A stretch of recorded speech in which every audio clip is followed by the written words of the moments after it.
Good day to you. Please introduce yourself. Good day. I'm Maribeth de Guzman. I'm 36 years old. I graduated as a nursing aide. I have 3 children. I'm a single mother. Okay, so have you ever experienced working as a domestic helper before? Yes, ma'am. My first job here in the Philippines as a housemaid. I started April 1995 up to May 1997. 2 years experience here, ma'am. I work as a housemaid. I taking care of children 1 and 5 years old. Okay. I work as a Aside from taking care of the little children, what is your other duties? I cleaning the house, wash clothes, cooking, and You mean all the household chores? yes, ma'am. I do all the household chores.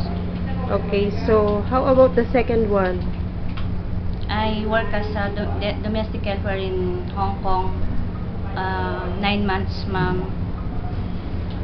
I also taking care of children during 1 year and 6 months, and elderly women 64 years old.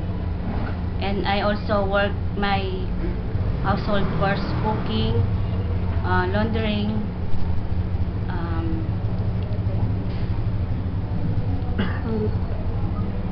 Are you do also cleaning the house? Yes, I also clean the house.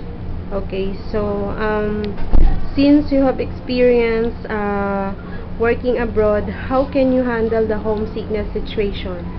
If I have a homesick, ma'am, I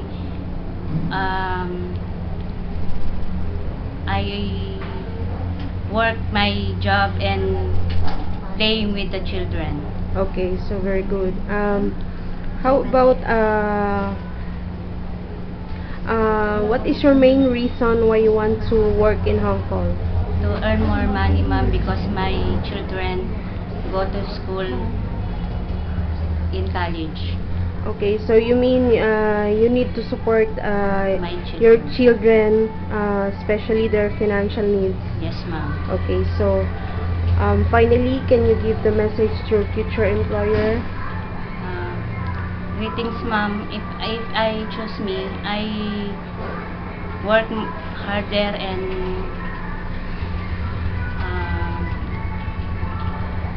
Can you promise to be a good and loyal to your future employer? yes, ma'am, and also to their children. Can you promise to be loving and patient to their children? Yes, ma'am, because I have also children. That's why I want them to taking care of them. Okay, so can you promise to finish your 2 years contract? Yes, ma'am, I promise to finish my contract. Okay, so hopefully that you will be hired in Hong Kong very soon. Before we end this interview, kindly show your very best smile.